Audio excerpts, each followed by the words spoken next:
Hi friends मैं आपको MRI brain plane की प्लानिंग दिखाने जा रहा हूँ। तो इस वीडियो को प्लीज़ एंड तक देखिएगा। तो सबसे पहले मैं पेशेंट रिकॉर्ड पे जाके पेशेंट की डिटेल फिल करूँगा।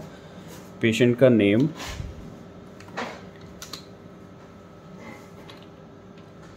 पेशेंट नेम के बाद पेशेंट की एज, पेशेंट एज के बाद हमें पेशेंट वेट डालना पड़ता है, और पेशेंट आईडी जो हमारी पर्टिकुलर आईडी है, आईडी हमें डालनी है। और यहाँ पे हमें एज डालनी है पेशेंट की कि एज कितना है। और एग्ज़ाम डिस्क्रिप्शन में हमें एग्ज़ाम स्टडीज़ का डालना है कि हमारी ब्रेन कर रहे हैं तो ब्रेन डालना है। और फिर यहाँ पे ऑपरेटर्स का नाम डालिए, ऑपरेटर का अपना नाम डालिए आप। और यहाँ पे रेफरिंग फिजिशियन का नाम डाल सकते हैं, बट पेशेंट सेल्फ है तो यहाँ पे मैं सेल्फ डाल रहा हूँ। तो उसके बाद प्रोटोकॉल आईडी नंबर भी डाल सकते हैं। और फेवरेट प्रोटोकॉल या शो प्रोटोकॉल पे जाके यहाँ पे आप अपना प्रोटोकॉल, हेड, नेक, जिस पे भी आपने प्रोटोकॉल रखा है ब्रेन एमआरआई का, वो सिलेक्ट करके आपको इसको सिलेक्ट करके इसको सेव कर देना है। देखिए, सेव करने के बाद इसको आपको स्कैन पे स्टार्ट करना है।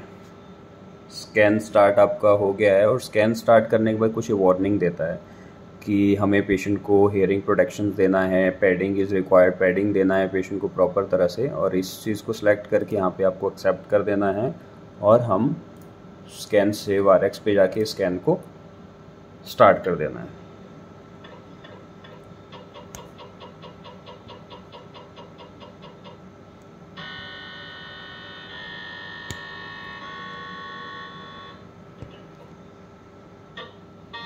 तो ये जैसे ही मेरे पास 3 प्लेन लोकलाइज़र एक्वायर होगा, तो 3 प्लेन लोकलाइज़र के बाद मैं अपनी प्लानिंग इस पे करूँगा। ये देखिए, मेरा 3 प्लेन लोकलाइज़र स्टार्ट हो गया है। तो मेरे पास अभी तीनों प्लेन पे लोकलाइज़र एक्वायर हो रहा है।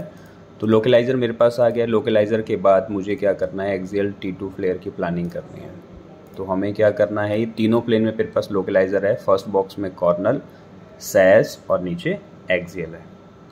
ये देखिए, फर्स्ट में कॉर्नल, सैज और एक्सियल है। और ये 3 प्लेन लोकलाइज़र है। 3 प्लेन लोकलाइज़र के ऊपर आप फर्दर प्लान कर सकते हैं। मैं सारी प्लानिंग आपको मैनुअल करके दिखाता हूँ, देखिएगा ध्यान से। तो यहाँ से जूम इन एंड आउट करेंगे, यहाँ से कॉपीराइट्स करेंगे, यहाँ से शिम लगाएंगे, यहाँ से सैचुरेशंस बैंड लगाएंगे। तो ग्राफिक, ये मेरा ग्राफिक टूल बॉक्स है। तो ग्राफिक आप टूल बार पे जाके यहाँ पे अपनी पैरामीटर्स को, अपनी चीज़ों को कम ज़्यादा, नीचे ऊपर करके ये सब चीज़ कर सकते हैं। तो यहाँ पे आपको मैं एक्सियल T2 फ्लेयर की प्लानिंग दिखा रहा हूँ। तो एक्सियल T2 फ्लेयर की प्लानिंग के लिए सबसे पहले प्लानिंग हमें कहाँ से लेना है, बेस ऑफ ब्रेन से लेके पूरा होल ब्रेन कवर करना है। ये देखिए, पूरा होल ब्रेन मैंने कवर कर दिया है। और बाहर ये देखो, वर्टेक्स में कवर नहीं कर रहा हूँ। मुझे अगर बाहर कोई लाइपोमा या बाहर कोई लग रहा है आपको कोई लीजन है, कोई ट्यूमर है, तो तभी आपको वो चीज़ कवर प्रॉपर करना है। तो अभी क्या है कि पेशेंट का कंप्लेन, हेडेक का कंप्लेन है पेशेंट का। और कभी कभी पेशेंट को वर्टाइगो की हिस्ट्री भी है। और इस तरह की हिस्ट्री से पेशेंट का ब्रेन, हम इंटरनली कुछ फाइंडिंग हमें मिल सकता है। तो आपको यहाँ पे पूरा whole brain, base of brain से अपना पूरा होल ब्रेन कवर करना है। ये देखिए, होल ब्रेन कवर करने के बाद हमें एक्सियल में भी देखना है। एक्सियल में लग रहा है कि जैसे एक्सियल की प्लान कर रहे हैं, हमें प्लान दोनों सेक्शन में कर रहे हैं। कॉर्नल, सैज और एक्सियल पे हमारा बॉक्स बन के आ रहा है। देखो, एक्सियल के अंदर हमारा रेक्टेंगुलर ये बॉक्स बन के आ रहा है। आप ध्यान से देखोगे तो एक्सियल सेक्शन के अंदर हमारा ये रेक्टेंगुलर बॉक्स बन के आ रहा है। इसका मतलब है कि हम एक्सियल का हमारे पास इमेज एक्वायर होगा। तो एक्सियल में बॉक्स ज़्यादा बड़ा लग रहा है, तो इसको आप और ज़्यादा कम कर सकते हैं। 22 हमारा स्टैंडर्ड FOV है, तो ये इसको हम कहते हैं फ्रीक्वेंसी FOV। ये जो पूरा आपका रेक्टेंगुलर जो बॉक्स है, इसको आप फ्रीक्वेंसी FOV कहते हैं। तो इसको आप कम ज़्यादा कर सकते हैं, बट एरिया ऑफ इंटरेस्ट के अकॉर्डिंग आप इसको स्टैंडर्डली रख सकते हैं। तो रूटीन ब्रेन एमआरआई में ये जो फ्रीक्वेंसी FOV है वो 22 से 24 के बीच में अडल्ट पेशेंट में रखना है आपको। क्लियर? आप इस चीज़ को नोट कीजिएगा ध्यान से। तो रूटीन जो हमारा एमआरआई ब्रेन है, उसमें आपको ये जो फ्रीक्वेंसी FOV है, इसको 22 से 24 तक रखना है। और बाकी में जैसे पेडियाट्रिक एमआरआई आप करते हैं, तो उसमें आप और ज़्यादा इसको रिड्यूस कर सकते हैं। और स्टैंडर्ड में इसमें स्लाइस थिकनेस जो ले रहा हूँ वो 5 और 1 की, 5 की स्लाइस थिकनेस, 1 की स्पेसिंग में इसमें ले रहा हूँ। ये देखिएगा, स्लाइस थिकनेस मेरी 5 की है, 1 की स्पेसिंग है। और इसको भी आप स्टैंडर्ड हम 4 to 5 तक रखते हैं, और 1 to 1.5 तक इसकी स्लाइस स्पेसिंग रखते हैं। तो ये मेरा करेक्ट प्लानिंग है। करेक्ट इसमें प्लानिंग करने के बाद मैं इसमें शिम पुट करूँगा। मेरे को शिम मुझे क्या करना है, जैसे मेरा प्लानिंग हुआ है वैसे ही आपको इसमें एडजस्ट करके आपका फिर स्कैन यहाँ से कॉइल भी चेक करना है, तो कॉइल सेलेक्ट करके आपको इसको क्या करना है, सेव कर देना है। मेरा करेक्ट प्लानिंग है, अब इसको आप सेव कर सकते हैं। सेव करने के बाद स्कैन बटन पे क्लिक करके हमारा स्कैन स्टार्ट हो गया।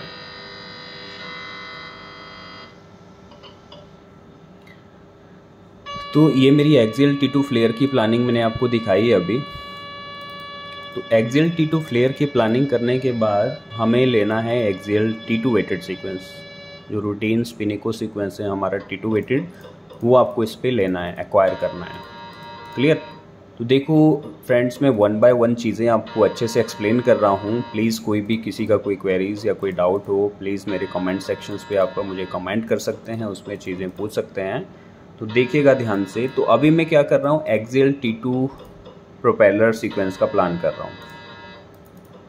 देखो इसको प्रोपेलर हमने क्यों रन कर रहा हूँ मैं, प्रोपेलर एक मोशन रिडक्शन टेक्निक्स होती है, जो पेशेंट भी हल्का सा अगर मोमेंट कर रहा है, ब्रीथ ले रहा है, जिससे पेशेंट्स का जो ब्रेन है वो हल्का सा वाइब्रेट करता है, तो उस वजह से आप प्रोपेलर टेक्निक से उस मोशन को रिड्यूस कर सकते हैं।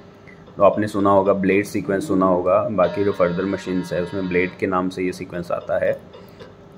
क्लियर? तो इसमें अभी मैं एक्सियल T2 की प्लान कर रहा हूँ। तो एक्सियल T2 आपको कुछ नहीं करना है, हमारे ग्राफिक टूल बॉक्स पे जाके आपको क्या करना है, कॉपी राइट्स पे जाना है और कॉपी RX करके axial T2 FLAIR, same orientations का अगर आपको प्लान एक्वायर करना है, इमेज एक्वायर करनी है, जैसे कि एक्सियल से एक्सियल लेना है, सैज से सैज लेना है, कॉर्नल से कॉर्नल आपको एक्वायर करना है, तो उस प्लान को आप कॉपी कर सकते हैं। राइट? तो एक्सियल T2 फ्लेयर से मैं एक्सियल T2 कॉपी करके विथ शिम वॉल्यूम को कॉपी करके इसको एक्सेप्ट करूँगा और इसको सेव कर दूँगा। कॉइल चेक करके, पैरामीटर चेक करके, इसमें मैं सारी चीज़ें मेरे को करेक्ट लग रही है। देखो प्लानिंग भी एकदम करेक्ट है। हमें क्या करना है, सेव कर देना है। ये मैंने देखो सेव कर दिया। तो यहाँ साइड में मेरा एक्सियल फ्लेयर एक्वायर हो रहा है, देखिएगा ध्यान से। तो एक्सियल फ्लेयर में कुछ ऐसी अबनॉर्मलिटीज़ नहीं लग रही है, हमारे को नॉर्मल ही लग रहा है। तो अभी मेरा जैसे ही कंप्लीट एक्विजिशन आ जाता है तो मैं आपको सीक्वेंस दिखाऊंगा। तो एक्सियल T2 प्रोपेलर मैंने एक्वायर कर लिया है। तो एक्सियल T2 प्रोपेलर का मैंने प्लानिंग कर लिया है। तो एक्सियल T2 प्रोपेलर के बाद मुझे एक्सियल T2 का प्लान मैंने कॉपी कर दिया। तो उसके बाद मुझे एक्सियल डिफ्यूज़न का प्लान करना है।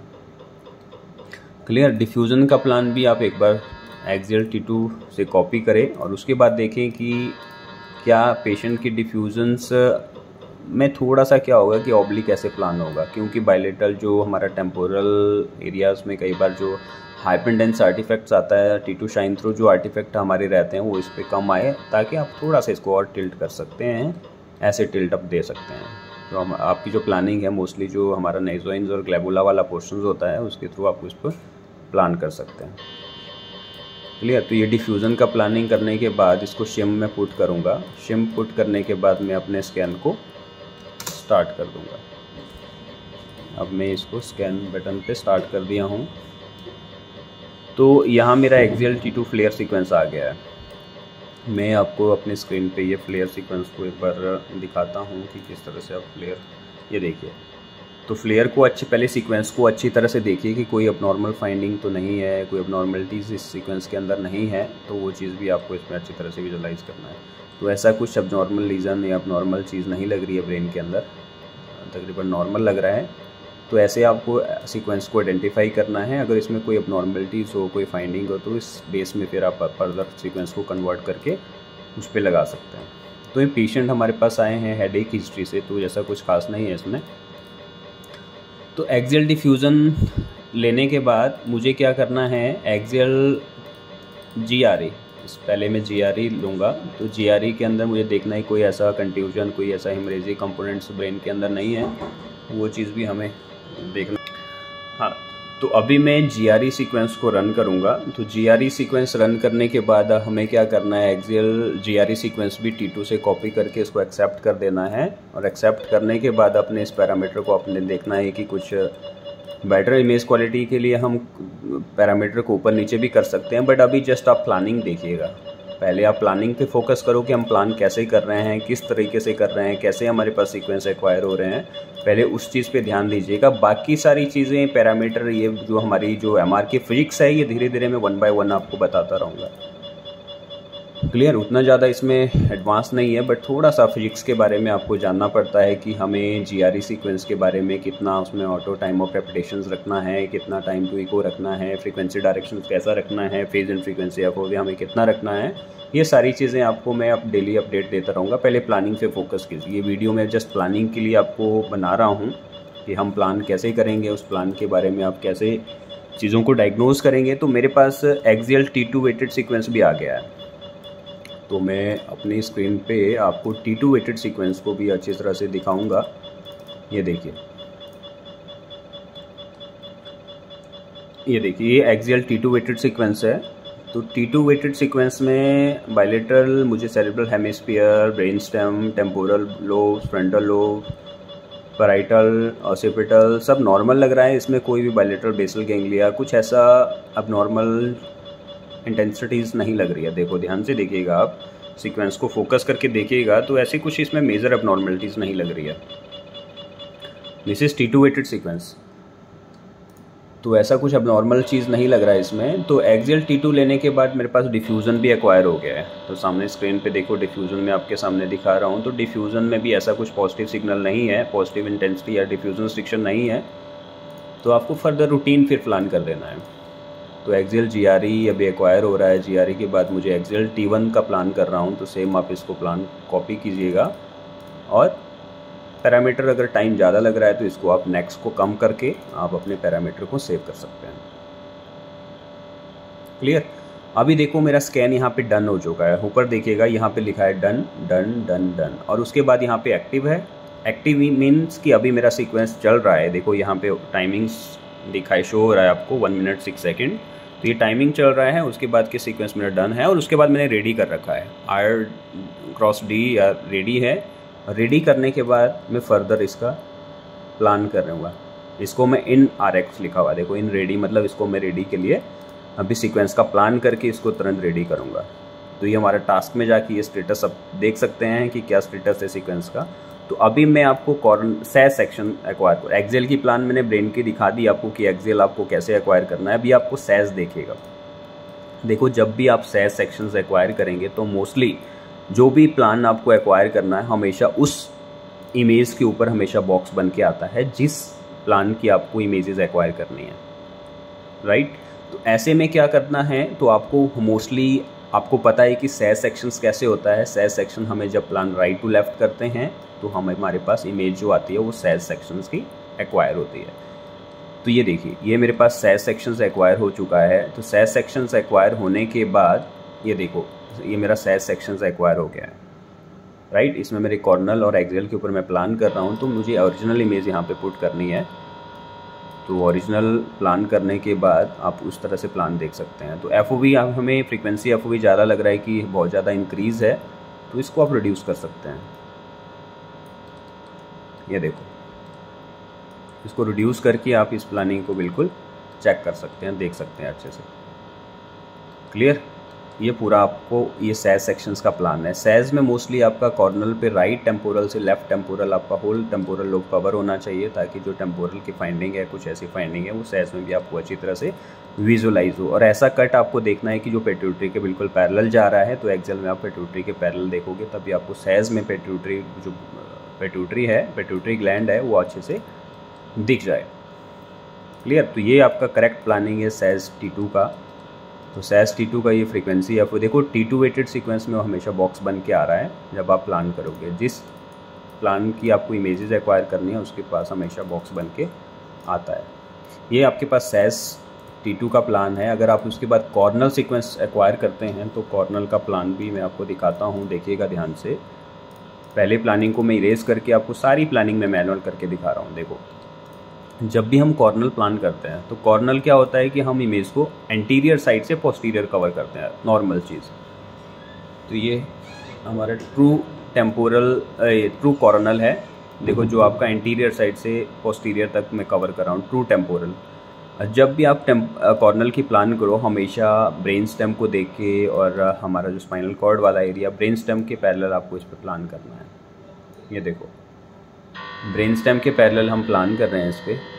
तो ये और स्लाइसिस उतने रखने जितने आपको एक्वायर्स हैं, जितने आपको ज़रूरत है उतना ही सीक्वेंसेस इसमें लेने हैं आपको। अब ये देखो ये कॉर्नल के ऊपर मेरा क्या है, बॉक्स रेक्टेंगुलर बॉक्स बन के आ गया है।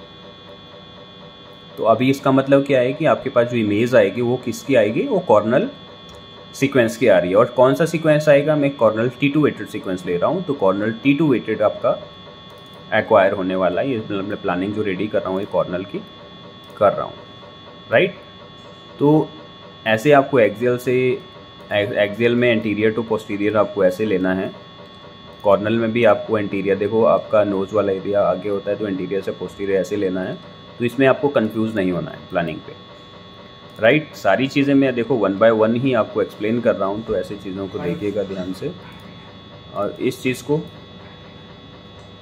को आप इस पर करेक्ट प्लानिंग करने के बाद इस पर आप शिम करोगे, इसमें आप शिम लगाओगे। करेक्ट आपने शिमिंग लगा दिया है, ये देखिए करेक्ट आपने शिमिंग इस पर पुट कर दिया है। शिम पुट करने के बाद इस प्लान को हमें क्या करना है, सेव कर देना है। तो friends routine MRI brain plane की प्लानिंग यही होती है। आप जब भी एमआरआई करोगे, रूटीन स्टडीज़ करोगे ब्रेन की, अगर ब्रेन के अंदर कुछ मेजर फाइंडिंग नहीं है तो आपका रूटीन ब्रेन की प्लानिंग यही होगी। सबसे पहले पेशेंट की क्लिनिकल हिस्ट्री लेना है। पेशेंट हेडेक की हिस्ट्री से हमारे पास आया है कि पेशेंट को हेडेक हो रहा है और कुछ ड्राउजी फील कर रहा है पेशेंट, तो इस तरह का हिस्ट्री आता है। तो फ्लेयर सीक्वेंस पहले रन करना है, then T2, then diffusion, then GRE, axial T1, sag T2 और कॉर्नल T2 सीक्वेंस लेना है। तो यही सब फाइंडिंग्स, यही सब सीक्वेंसेस हम रूटीन ब्रेन प्लेन में करते हैं और इसी तरह का आपका प्लानिंग रहेगा मोस्टली। तो फिर आपको क्या करना है, सीक्वेंस को मॉडिफाई करके चेक भी करना है कि कोई ऐसा फाइंडिंग, ऐसी एबनॉर्मलिटीज़ तो नहीं है जो हमारे से मिस हुआ, जिस पर हमें अच्छे से प्लान नहीं किया हो। तो सारी सीक्वेंस को 1 बाय, देखो डिफ्यूज़न में भी ऐसा कोई रिस्ट्रिक्शन नहीं है। डिफ्यूज़न आपका बिल्कुल एकदम नेगेटिव है, डिफ्यूज़न रिस्ट्रिक्शन पॉजिटिव नहीं है। और उसके बाद GRE में भी कोई ऐसा हेमरेजी कंपोनेंट्स या कुछ ऐसा नहीं दिख रहा है हमें, तो GRE भी नॉर्मल है। तो तकरीबन हमारा जो केस है वो 95% नॉर्मल है। अगर माइनर से फाइंडिंग है वो रेडियोलॉजिस्ट आप पिक कर सकते हैं और इतना कुछ मेजर नहीं है। अब देखो सेज में मेरे पास आ गया है, सेज T2 भी आ गया है। सेज T2 मोस्टली हम एनाटॉमिकल पोर्शन को अच्छी तरह से विजुअलाइज करने के लिए, पिट्यूटरी ग्लैंड को देखने के लिए, ब्रेन स्टेम को अच्छे से देखने के लिए हम मोस्टली रन करते हैं। ये देखिए यहाँ पे पिट्यूटरी ग्लैंड है, बिल्कुल नॉर्मल शेप एंड साइज़ की है। तो इसमें भी कोई ऐसी अब नॉर्मल, ऐसा कोई ट्यूमर, ऐसा कोई लीजन नहीं है। तो ये आपका रूटीन एमआरआई ब्रेन प्लेन की प्लानिंग है। तो इस तरह से प्लानिंग आप देख सकते हैं। अगर आपको कोई क्वेरीज या कोई डाउट या कुछ आपका कोई डाउट्स रहता है तो प्लीज़ आप मेरे कमेंट सेक्शन में मुझे कमेंट कर सकते हैं। And thank you very much.